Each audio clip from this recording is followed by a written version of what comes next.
इस तरीके से कावड़ नेम प्लेट मामले पर रोक। उत्तर प्रदेश में आपको याद होगा सरकार की तरफ से नोटिफिकेशन जारी किया गया था और यह कहा गया था कि आपको अपने रेस्टोरेंट, होटल्स, यहां तक कि जो रेड़ी पटरी वाले लोग हैं उनको नाम बताना होगा, नेम प्लेट लगाना होगा कि आखिर ये जो रेड़ी पटरिया या ये जो होटल है, ये जो रेस्टोरेंट है, ये किसका है।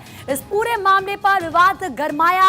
जो एनडीए के सहयोगी हैं उनकी तरफ से आपने सुना, चिराग पासवान की तरफ से, इसके अलावा जयंत चौधरी की तरफ से कहा गया कि सही नहीं है। बाकी के भी सहयोगियों ने कहा कि ऐसा नहीं करना चाहिए। अब इस पूरे मामले पर रोक लगाई गई है। बड़ी खबर इस वक्त आपको बता रहे हैं, काफी ज्यादा रिएक्शन देश भर से सामने आए। सुमित, ज्यादा बातचीत के लिए इस वक्त हमारे सहयोगी जुड़ चुके हैं हमारे साथ। सुमित, सुप्रीम कोर्ट की तरफ से नेम प्लेट मामले पर रोक लगाई गई और क्या कुछ कोर्ट की तरफ से कहा गया, जरा बताएं। देखिए प्रीति, उत्तर प्रदेश सरकार, मध्य प्रदेश और उत्तराखंड सरकार के लिए झटका है, क्योंकि सुप्रीम कोर्ट ने नेम प्लेट लगाने की जो अनिवार्यता थी उस पर सुप्रीम कोर्ट ने अंतरिम रोक लगाते हुए उत्तर प्रदेश सरकार, उत्तराखंड सरकार और मध्य प्रदेश सरकार को नोटिस जारी कर शुक्रवार तक जवाब मांगा है। शुक्रवार को अब इस मामले की अगली सुनवाई होगी। तब तक तीनों राज्य सरकार को सुप्रीम कोर्ट में जवाब देना होगा। तब तक सुप्रीम कोर्ट ने अंतरिम रोक लगाते हुए कहा है कि नेम प्लेट जो है वो लगाना अनिवार्य नहीं होगा, यानी कि उन तमाम होटल, तमाम जो ठेले वाले थे, रेहड़ी पटरी वाले थे और जो ढाबे थे, उनको नेम प्लेट लगाने का जो प्रशासन ने जो आदेश दिया था, अब फिलहाल नेम प्लेट लगाना अनिवार्य नहीं होगा, चूंकि सुप्रीम कोर्ट ने अंतरिम रोक यहां लगा दी है। क्योंकि आज इस पूरे मामले में महुआ मित्रा जो याचिकाकर्ता थी इस पूरे मामले में, इसके अलावा दो अन्य याचिका थे, एक एनजीओ और डीयू के जो दो प्रोफेसर की ओर से याचिका दायर की गई थी, उसमें सीधे तौर पर धर्मनिरपेक्षता का हवाला दिया गया था और कहा गया था ये बिल्कुल सही आदेश नहीं है, क्योंकि राइट टू इक्वालिटी की जहां तक बात की जाती है उसका कहीं ना कहीं खुले तौर पर उल्लंघन राज्य सरकारों की ओर से किया जा है। सुप्रीम कोर्ट ने आदेश देते हुए कहा है कि हम तीनों राज्यों को नोटिस जारी कर जवाब मांग रहे हैं, तब तक नेम प्लेट का जो आदेश राज्य सरकारों ने दिया है उस पर हम तत्काल रोक लगाते हैं। तो अब तीनों राज्य सरकारों को सुप्रीम कोर्ट में जवाब देना होगा और अगले आदेश तक ये जरूर कहा जा सकता है कि अब नेम प्लेट लगाना अनिवार्य नहीं होगा। सुप्रीम कोर्ट ने माना है कि प्रथम दृष्टया है ये आदेश सही नहीं दिखाई देता है, क्योंकि धर्मनिरपेक्षता का हवाला जो याचिकाकर्ता दे रहे हैं उसको सुप्रीम कोर्ट ने प्राइमा फेसाई फिर सही माना है और यही वजह थी कि सुप्रीम कोर्ट ने अंतरिम आदेश जो है वो नेम प्लेट पर लगा दी है। यानी कि सुमित, जो अभी तो देखिए किस तरीके से हम सुमित से बात करेंगे, लेकिन सबसे पहले अपने दर्शकों को बड़ी अपडेट दे देते हैं। सुप्रीम कोर्ट में ये पूरा मामला कल पहुंचा था, जिसके बाद सुप्रीम कोर्ट ने रोक लगा दी है कि नेम प्लेट लगाने की कोई जरूरत आपको फिलहाल नहीं है। पहले उत्तर प्रदेश सरकार की तरफ से नोटिफिकेशन जारी किया गया था, उसके बाद आप जानते हैं कि मध्य प्रदेश सरकार ने नोटिफिकेशन जारी किया। ये तक कहा गया कि अपना नंबर और नाम आपको लिखना होगा, नाम के साथ नंबर भी मध्य प्रदेश में कहा गया था, जो बोर्ड्स आप उसमें लगाएंगे कि ये दुकान किसकी है। उत्तराखंड सरकार की तरफ से भी ऐसा ही आदेश दिया गया। अच्छा सुमित, एक बात और बताइए, क्योंकि जिन दुकानदारों ने अपने दुकानों के बाहर नेम प्लेट इस तरीके से लगा दी, क्या वो इसको हटा सकते हैं?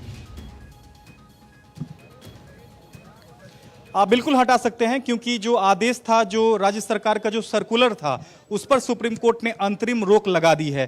चूंकि आज तमाम याचिकाकर्ता की ओर से सुप्रीम कोर्ट में कहा गया कि यह बिल्कुल धर्म जाति के आधार पर भेदभाव करने वाला ये एक तरह से सर्कुलर है, क्योंकि राज्य सरकार ने जिस तरह से सर्कुलर जारी किया है उससे समझ में आता है कि एक खास वर्ग को यहाँ टारगेट किया जा रहा है और उनके आर्थिक नुकसान की जो है भरपाई नहीं की जा सकती है। निश्चित तौर पर धर्मनिरपेक्षता का बार बार यहाँ अभिषेक मनु सिंघवी जो महुआ मित्रा के वकील थे उन्होंने हवाला दिया। इसके अलावा एक एनजीओ और डीयू के दो प्रोफेसरों की ओर से जो याचिका दायर की गई थी उस पर तमाम करीब 1 घंटे से ज्यादा की सुनवाई के बाद सुप्रीम कोर्ट ने यह फैसला लिया है कि हम फिलहाल तत्काल रोक लगाते हैं नेम प्लेट के इस सर्कुलर पर और तीनों राज्य सरकारों को सुप्रीम कोर्ट ने नोटिस जारी किया है। आखिरी समय में सुप्रीम कोर्ट को बताया गया कि उज्जैन में यानी कि मध्य प्रदेश में भी इसी तरह का आदेश जो है वो जारी किया गया है। यहां तक कि वहां के प्रशासन ने जुर्माना लगाने तक की बात कही है, जिस पर कोर्ट ने कहा है कि हम इस पूरे मामले में अंतरिम रोक लगा रहे हैं और तीनों राज्य सरकारों को हम नोटिस जारी कर जवाब मांग रहे हैं। शुक्रवार तक इन तीनों राज्यों को जवाब देना होगा सुप्रीम कोर्ट में और शुक्रवार को सुप्रीम कोर्ट इस मामले में अगली सुनवाई करेगा। उसके बाद कोर्ट तय करेगा कि क्या ये रोक आगे भी जारी रहेगी या फिर रोक पर से इस नेम प्लेट के जो अंतरिम आदेश पे जो रोक सुप्रीम कोर्ट ने आज लगाई है, क्या उस आदेश पर सुप्रीम कोर्ट रोक हटाएगा या फिर रोक को बरकरार रखेगा। ये तीनों राज्य सरकारों के जवाब आने के बाद सुप्रीम कोर्ट ये तय करेगा। निश्चित तौर पर इन तीनों राज्य सरकारों के लिए एक बड़ा झटका जरूर कहा जा सकता है, क्योंकि सावन जो है वो शुरू हो गया है और कांवड़ियों को देखते हुए ये एक बड़ा डिसीजन राज्य सरकारों की ओर से लिया गया था। लेकिन सुप्रीम कोर्ट ने माना है कि जहां तक धर्मनिरपेक्षता की जो बात तमाम याचिकाकर्ता कर रहे हैं, उससे समझ में आता है कि ये जो आदेश है वो मनमाना दिखाई देता है। यही वजह थी कि सुप्रीम कोर्ट ने प्रथम दृष्टया माना है कि यह जो आदेश है वो उचित प्रतीत नहीं होता है, उचित दिखाई नहीं देता है। ऐसे में हम इसको अगले आदेश तक इस आदेश पर सुप्रीम कोर्ट ये नेम प्लेट के मसले पर सुप्रीम कोर्ट ने रोक लगा दी है। अब सबसे अहम बात है कि उत्तर प्रदेश सरकार के अलावा उत्तराखंड और मध्य प्रदेश सरकार का सुप्रीम कोर्ट में क्या कुछ जवाब आता है, यह भी देखना बेहद अहम होगा। कोर्ट ने यह भी संकेत दिए हैं, सुमोटो की बात सुप्रीम कोर्ट ने कही है कि अगर इन 3 राज्यों के अलावा और कोई भी राज्य अगर इस तरह का आदेश जारी करता है तो ये आदेश उस पर भी इंप्लीमेंट होगा। तो निश्चित तौर पर इस पूरे मामले पर सुप्रीम कोर्ट सख्त नजर आ रहा है। सुप्रीम कोर्ट ने तीनों राज्य सरकार को नोटिस जारी कर पूछा है कि नेम प्लेट की अनिवार्यता आखिरकार क्यों जरूरी है, क्योंकि यह चॉइस का मामला है। कोई भी कांवड़िया हो या फिर कोई व्यक्ति हो, वो कहां खाना चाहता है, कहां जाना चाहता है, इसकी जो स्वतंत्रता है वो उस खास व्यक्ति के लिए है। ऐसे में ये जो आदेश सर्कुलर है वो एक तरह से थोपा नहीं जा सकता है।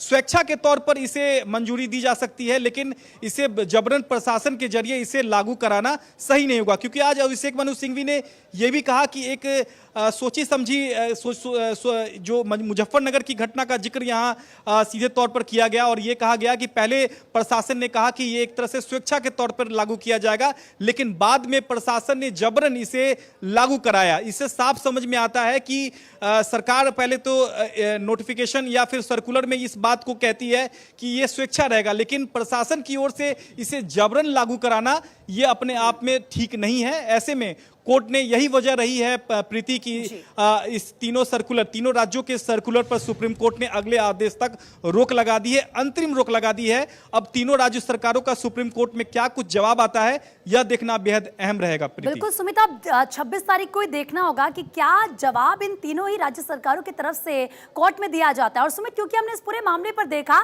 कि ना सिर्फ विपक्ष, क्योंकि विपक्ष तो सवाल उठाए, लेकिन खुद एनडीए के सहयोगियों ने भी इसको लेकर कहा कि ठीक नहीं है, चाहे वो चिराग पासवान हो, चाहे वो जयंत चौधरी हो, अलग अलग रिएक्शन भी इस पूरे मामले पर सामने है खुद एनडीए के सहयोगियों की तरफ से। अब बिल्कुल देखिए, ये जिस तरह से ये सर्कुलर जारी किया गया था उसके बाद से ही विपक्ष जो है वो लामबंद नजर आ रहा था। विपक्ष सीधे तौर पर इस सर्कुलर पर सवाल उठा रहा था। देखिए, यहाँ 2 बातें अहम थी। पहली बात ये थी, कोर्ट ने सबसे पहले यही पूछा कि क्या ये जो सर्कुलर राज्य सरकार की ओर से जारी किया गया था, क्या इसे एक तरह से ऐच्छिक तौर पर रखा गया है कि या इसे मैंडेटरी कर दिया गया है। सरकार अभिषेक मनु सिंघवी ने सुप्रीम कोर्ट को बताया कि इसे बहुत चतुराई से लागू किया गया। पहले तो बताया गया कि यह स्वेच्छा से जिस व्यक्ति को लागू करना है, जो जिसे चाहिए वो इसे मान सकता है, फिर नहीं भी मान सकता है। लेकिन बाद में प्रशासन ने बहुत चतुराई से तमाम दुकानों पर जाकर इस आदेश को थोप दिया, लागू करवा दिया और इसे मैंडेटरी कर दिया। ये एक तरह से सही नहीं है। कोर्ट ने भी माना है कि इसे मैंडेटरी तौर पर नहीं लागू किया जा सकता है, क्योंकि ये लोगों के विवेक पर निर्भर करता है, लोग के इंटरेस्ट पर निर्भर करता है, ये चॉइस का मामला है। लिहाजा सुप्रीम कोर्ट ने तीनों राज्यों को नोटिस जारी किया है और ये भी कहा है कि अगर इसके अलावा भी और कोई राज्य अगर इसे लागू करते हैं तो उस पर लागू होगा। और क्या जवाब राज्य सरकार की तरफ से कोर्ट में दिया